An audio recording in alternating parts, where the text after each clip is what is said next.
Dan Balz with the Washington Post. We had planned to have the chairwoman of the Democratic National Committee with us, but she has travel problems today. So we will soldier on without her, but we've got a terrific group. Stephanie Cutter, prominent Democratic strategist, ex-White House official, ex-Obama campaign official. Clearly has a Las Vegas fan club. Jon Ralston, who next to Harry Reid needs no introduction here, and preeminent political journalist and man about town. Hugh Hewitt, radio talk show host, who is on every coast every weekend. These are three people who are known for being shy and somewhat reticent. So I will struggle a little bit to try to get this conversation going. But Hugh, I want to start with you. We're going to talk about the debate. It's a Democratic debate, so we'll start with a conservative Republican. Good. Democrats have been saying that in the Republican debates, the sum total of the candidates have been moving the Republican Party farther out of the mainstream. I don't want you to react to that. I want you to say, what is it that you think Republicans will be able to say about the Democrats after tomorrow night? In other words, what's the best thing that can happen for Republicans out of this Democratic debate? We're going to get a definition of capitalism tomorrow night, I think. That Senator Reid was unable to define democratic capitalism. I thought that was a fascinating interview by your colleague. So I'm hoping they get into that conversation tomorrow night about what does Senator Sanders stand for, and how is Secretary Clinton different from that, and what does Jim Webb think he was fighting for long ago in Vietnam? Because I think it's fascinating, and it was an interesting answer by the senator. He didn't want to touch that. Do you expect this to be an engaged debate in the way the Republican debates have been? What's your anticipation of that? I was hoping to ask Congresswoman Gabbard that tonight, but she's not here. I don't think it's going to be anything like Simi Valley. They'll touch gloves. It'll be like the first Republican debate where they touched gloves, and the second Republican debate is where the hammers came out. This is the first they'll touch gloves. I don't think there'll be any hammers. Yeah. Stephanie, the same question for you as a Democrat. What do you anticipate out of this debate? What are you worried about this debate? Well, I think that they will touch gloves. I think each candidate will be sure to state his position and find ways to contrast it with everybody else. But I do think it's going to be a much more substantive and civil discussion than we've seen on the Republican side, and that's primarily because we don't have a Donald Trump. As the panel before us was talking, nobody's going to be calling anybody ugly or insulting women or immigrants. So I think that they will stick to the issues, find ways to contrast each other, and each one of them largely has a different goal that they need to achieve. John, you smiled when she said it's going to be much more substantive. You know, I think what we're forgetting about, and Hugh Hewitt knows this, is it's not as much dependent on the candidates as it is on the questions that are asked. And so what questions are asked could set some things off. Now, I don't think that the discussion of capitalism or socialism is going to be the way that these candidates distinguish themselves. But I do think that because Bernie Sanders has recently brought up the fact that he is consistent, he has been a progressive forever, he's been against these trade deals and all that, he's going to try to stake out that ground. And that is a double benefit for him vis-a-vis Hillary Clinton, because that plays into her whether she's trustworthy or not, right? That she is supposedly evolved is the kind word for all this. But I still think it depends on the questions that are asked by the moderators, because that could, depending on what they are, that could really set things off. And one other quick thing, Dan, I do think that Martin O'Malley has to justify his existence in the race in this debate. You know, why is he in this race if he's not going to take some chances to make some headlines out of this debate? I'll get back to that in a minute, but Hugh, who do you think has more at stake in this debate, Sanders or Clinton? I think Secretary Clinton cannot win. And I think the debate in Simi Valley was the most sustained, serious discussion of foreign policy that has ever occurred on a debate stage for an hour and a half. We talked about Syria.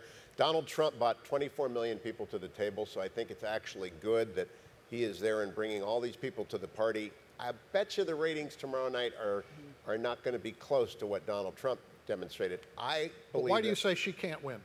There's nothing she can do prior to October 22nd to change the narrative about her server and email. When she appears before the Benghazi when she committee. goes to Congress. Good interviewing technique. And so that's a radio thing. And and so I think she's frozen, and she has to be afraid of anything that she says being part and parcel of the October 22nd hearing. Stephanie, do you think she cannot win it? And who do you think has more at stake? I think that they all have something at stake. And I'm glad that Hugh is saying that this ridiculous conversation about her emails in Benghazi will be over on October 22nd. I believe that's what you just said. You know, I think that she has an opportunity to, what Jon said, you know, Bernie Sanders is going to talk about how he's always been against this trade deal. That he got to these issues before she did, but that gives her an opportunity to explain her position. You know, when you're preparing for a debate, you never want to give your opponent the opportunity to put an issue to rest. And that's a big opportunity for her tomorrow night if she does get hit on trade or a number of other issues. I think she has an opportunity to do what Bernie has already done and inspire. You know, we know she's doing well at small events in Iowa and New Hampshire, but a lot of us don't get to see that. Certainly at a national level, we don't get to see that. She has an opportunity to show that tomorrow night. And Bernie Sanders, you know, he's obviously drawing crowds. He gives a rallying cry for progressives, but can he show that he can actually govern or explain his policies? We've seen a couple of candidates hit him over the past couple of days on how he actually is going to get something done or pay for these programs. It's an opportunity for him to clear that up. And as you were talking about, Governor O'Malley really has to, you know, this is one of his last best attempts to show that he can be a good alternative, not only to Hillary Clinton, but for the progressives that are supporting Bernie Sanders. You know, he's with Bernie on many of these positions and was there early. So can he show that he's this guy that represents the progressive left, but can actually get something done, because he's done it in Maryland? John, do you think that O'Malley is best positioned to be the Carly Fiorina of this debate, or do you think it could be Lincoln Chafee or Jim Webb? I don't think any of them are going to be anything like Carly Fiorina. I think they are going to all seek a certain level, and they'll never rise up the way that Fiorina did from her performance. But I'm not sure I'd necessarily agree with you. I think to some extent, any question that is asked about the email server is a loser for Hillary Clinton. She can't say anything that is going to be helpful to her. But there are a lot of other things I think she could do to help herself. I mean, if you're the front runner, it's always you just want to, you know, maintain where you are. But she can talk about some things that I think are helpful to her. She's clearly now latched on to gun control as an issue that she can use, not just because of the horrific things that have happened, but because of Bernie Sanders' record on gun control. And so I think that she will try, I'm guessing, she will try without coming off as abrasive or robotic, maybe even showing humor. I know that Senator Sanders doesn't agree with me on this, but here is what I think that we need to do on certain things. So I think she could help herself in that way. And again, there's two audiences, right, Dan? There's the audience that's going to be watching tomorrow night, which, as Hugh points out, is going to be somewhat less than 24 million. And then there's the audience, probably about 24 million, that's going to be reading Dan Balz's account of this and the accounts of the press and how it's interpreted and what makes it into the headlines, which I think with this debate will be even more significant than with the Republican debate. Hugh, you're not part of the panel tomorrow night, but you know about asking questions in debate. What are two questions you would ask Hillary Clinton if you were on that stage? Oh boy, I'd like to know why she went home from the State Department at 1 a.m. in the morning on the night of Benghazi. Why did she go home? And why didn't she call back Acting Ambassador Hicks after Ambassador Stevens was confirmed dead? These are leadership questions about the most important night of her tenure as Secretary of State. If I was playing Democratic debate bingo tomorrow night, I wouldn't want the card with Benghazi on it, because I don't think it's going to be brought up. But I would want the card with server and email. So I'd also ask her about a lot of very basic questions about the mindset that goes into that. But luckily for the Democrats, I'm not on the stage tomorrow night. Stephanie, who do you think better embodies the Democratic Party today, Hillary Clinton or Bernie Sanders? Well, I think that I I think it depends on your perspective, Dan. I think by and large, when you look at what they both stand for, they're both for economic fairness. They're both for leveling the playing field. They're both for responsible national security. And they're both for ensuring that we're leaving our environment clean and safe for the next generation. The things that divide them are, I'm sure people will disagree with me, but I consider them to be the things on the margin. Both of them in the White House would have a very strong progressive agenda. I think they would have a difference in how they achieve results, and I think that's something that people need to take into consideration. John, do you think a year ago someone would have said that they're that close, that those two people are that close on issues? That Hillary Clinton and Bernie Sanders were that close? No, I do not think so. But I think partly because of the email server issues and Hillary dropping in certain demographic cohorts that she has had to adjust her campaign. On the other hand, I think it's not fair to her to say that she didn't prepare for this. She knew she was going into this campaign as the prohibitive favorite. She knew there was nowhere for her to go but down, which is why that she has tried to set up some firewalls in some of these states. I think she did anticipate that maybe Sanders would do well in New Hampshire. We still don't know what's going to happen, but that's why she comes to the most important state, Nevada, and sets up this infrastructure months ago and takes advantage of Sanders' problems in the minority community, which eventually I think is his real Achilles heel in the battle with Hillary Clinton, and what she's been able to do, not just here, but in other states, to build that kind of firewall. I don't think they didn't anticipate that there would be problems.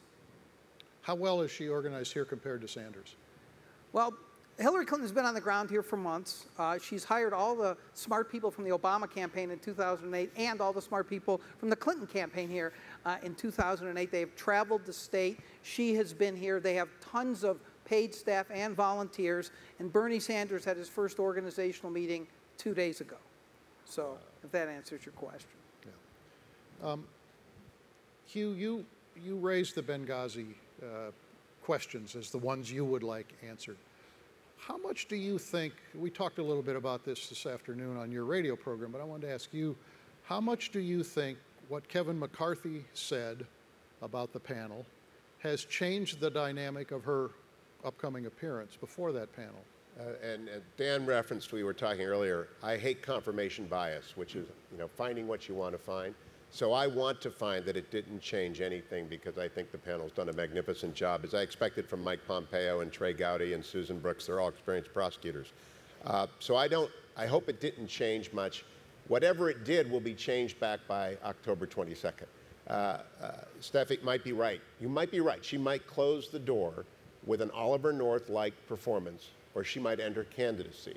That's the real big deal date, because it's going to go. She is committed to stay as long as the members of the committee ask questions. Mike Pompeo has assured me they have lots of questions that are factual, they're not rhetorical. And that audience will be bigger than even a Donald Trump debate. I think that audience will be in the tens of millions. But you paint one extreme or the other for the outcome of this. Isn't it more likely that we end up in the muddled middle with this, that some people are going to think she did badly?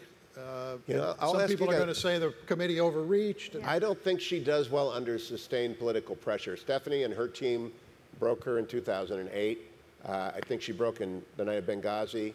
And I think a long, sustained appearance before the Congressional Committee will break her.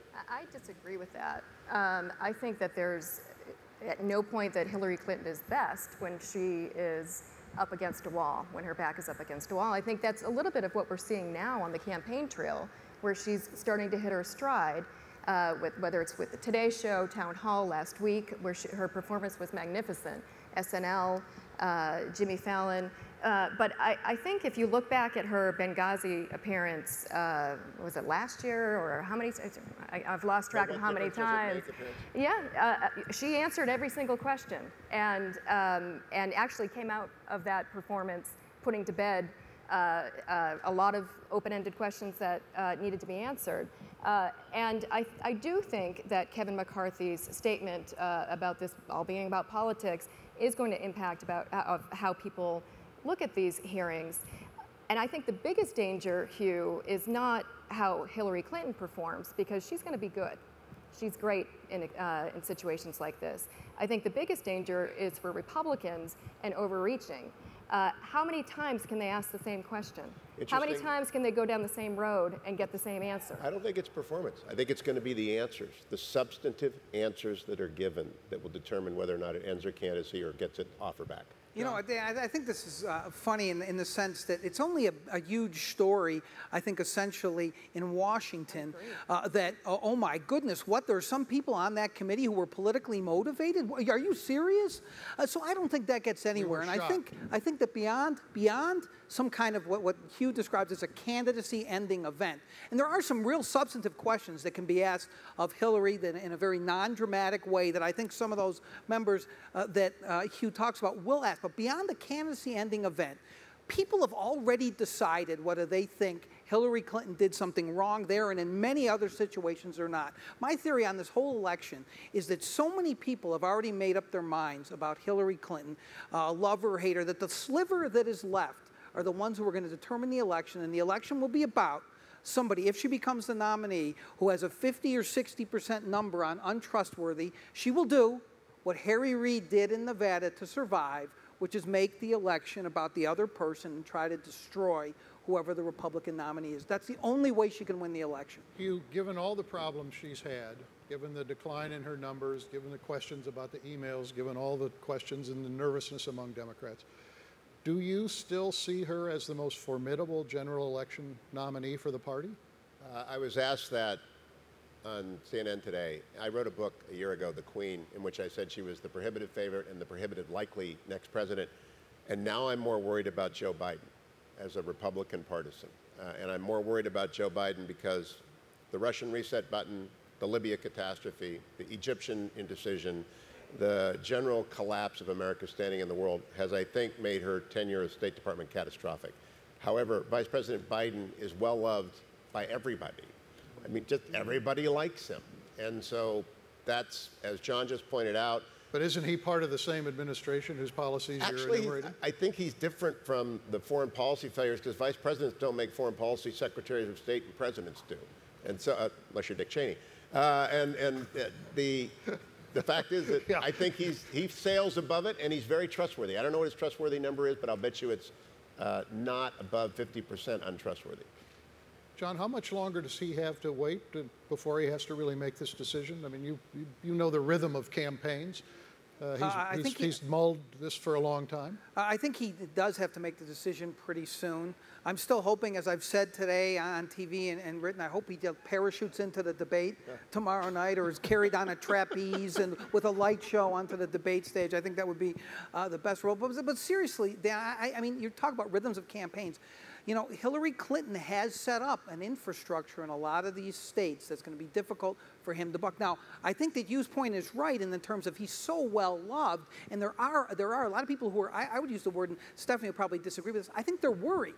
They are worried about what's happened to Hillary Clinton from being the inevitable nominee, for being someone that even Hugh Hewitt said was the prohibitive front runner, all of this stuff. Suddenly that's not there anymore. And the poll that CNN put out today for Nevada showed, I think it's 58% are not sure. They're not committed to who they're going to caucus for in that caucus. Now, that's a stunning number for her and should be very, very scary for her. So to get back to your original, I think he needs to make his decision pretty soon or people are going to start to say, you're really hurting the party. Stephanie, you've been through a number of tough campaigns. You know what it takes to put one together.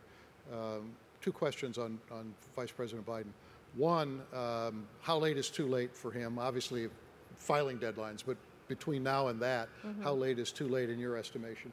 And second, given how long he's waited, does it not appear as though the decision is being made on the basis of his judgment of how weak she is as opposed to what he would do in terms of his own vision? Well, in terms of how much longer he can wait, John's right. He's almost out of time, not just for pure filing deadlines to get on ballots in states, but in terms of attracting talent, organizing on the ground, raising money. All of those are big hurdles in putting a campaign together, and they take time. It doesn't happen overnight, which is why campaigns start 2 years ahead of Election Day. You know, I take him at his word that he is working through whether or not he has the emotional capacity to do a race like this and whether his family is up for it. However, you know, I think a decision needs to be made and we need to stop talking about it.